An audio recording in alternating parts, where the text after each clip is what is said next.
Hi, everybody. Welcome to Baseball Discourse. 59 years ago, on April the 11th, 1966, fans stampeded Yankee Stadium. No, I'm not talking about 1973, the last game played at the old Yankee Stadium before it was renovated. I was there at that game.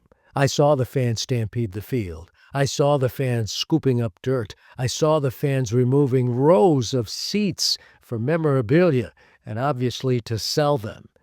Way before the days of the internet, but they sold them. This was in 1966. Yankee Stadium and the fans overrunning this historic ballpark. I mean, this was the Yankee Stadium I remember. Right here, that picture. That's the Yankee Stadium I know. Let me give you a little background. The New York Yankees in 1964 lost a thrilling 7-game World Series to the St. Louis Cardinals. And then it all broke loose. The Yankees fired Yogi Berra. They hired the Cardinals manager Johnny Keane to be the manager in 1965 because they thought Berra had lost control of the team and Keane would bring more discipline. And going into the 1965 season, the Yankees were picked. They were the favorites to win a record 6th consecutive American League pennant. It did not happen. They had their first losing record in more than 4 decades, really. I mean, it was just a disaster.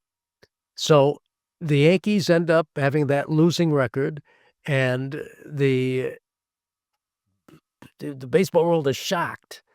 There were some in the baseball world who thought that the Yankees were on the verge of collapse. They thought they were getting too old. They thought that Mickey Mantle was past his prime. As it turns out, Mantle was past his prime.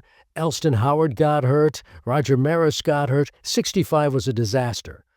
But Ralph Houck, who had been the manager, was the general manager, and he stayed as the GM. In fact, at this point, CBS had purchased the Yankees from Dan Topping and Del Webb, and Houck was not only GM, he was on the CBS board. That's how much he had risen from being a reserve catcher on the New York Yankees to now being on the board of CBS, in addition to being general manager of the New York Yankees. So 65 was a disaster. But the Yankees hierarchy thought it was an aberration. They thought the Yankees would be back in 1966. They thought Maris would be healthy, Mantle would regain his old form, Howard would be healthy. In fact, their advertisements, and you'll see one in just a moment, their advertisements as such proclaim that the Yankees would be back in 1966. But there was one problem. The New York Mets. The Mets, and all they did was lose, all they did was finish in last place, had captured the imagination of the New York baseball fan. They were outdrawing the Yankees in attendance, and they were considered more fan-friendly. The Yankees were considered corporate. The Mets were considered fan-friendly.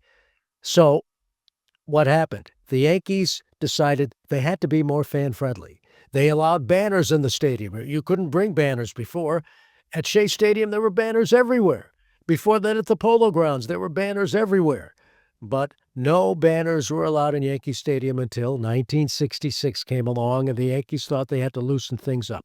They also thought that in order to be more fan-friendly, they would open Yankee Stadium up to the fans and let them in for free the day before the start of the season. Opening day was April 12th, 1966. The Yankees were opening against the Detroit Tigers. That was opening day. On April the 11th, the Yankees, who had come north from Florida, the Yankees staged an open workout.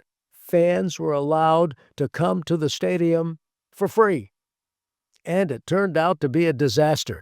Now, you can't read this. I'm going to read the report to you, but that is a copy of the New York Daily News. And although the story made a mention, it was a box story, as you can see, Yanks flee teen fans. It didn't make the back page of the Daily News. How does that not make the back page of the New York Daily News? It was more about, opening day was April the 12th, but still, the Daily News reported on what happened, and the man who wrote it was the Yankees beat writer for the Daily News, Joe Trimble. So Trimble writes, The Yankees held their first open house at the stadium, and it may have been the last. The enthusiastic youngsters watched and cheered for almost an hour, and as batting practice was ending, hundreds of them soared onto the field from the stands. This ignited a near riot as thousands of others followed. The players, afraid of being stampeded, grabbed their caps and gloves and ran off the field. Reserves had to be called to reinforce the police detail and put down the disturbances. Fortunately, no one was hurt, and there were no arrests. A couple of dozen baseballs were filched by the kids. That's all. But you can see that picture. Look at the arrow. There's a picture of Clete Boyer running away from the fans. So the rest of the workout was canceled. From a Tigers perspective, because they were playing the Yankees, they cleared the field. There was no damage. The Tigers were allowed to have batting practice, and the game went on the next day. But there you see the ad in the New York Daily News about watch the Yankees on Channel 11. They're going to be back. It's all upbeat. 1965 was an aberration. The Yankees would be back in 1966, and they would win the American League pennant. Well, it did not turn out that way. In fact, 20 games into the season, after the Yankees lost on opening day in front of more than 40,000 at Yankee Stadium, 2-1 to the Tigers scoring a run at the top of the ninth, the Yankees got off to a 1-3 start, and then a 4-16 start, and that's when manager Johnny Keane was fired.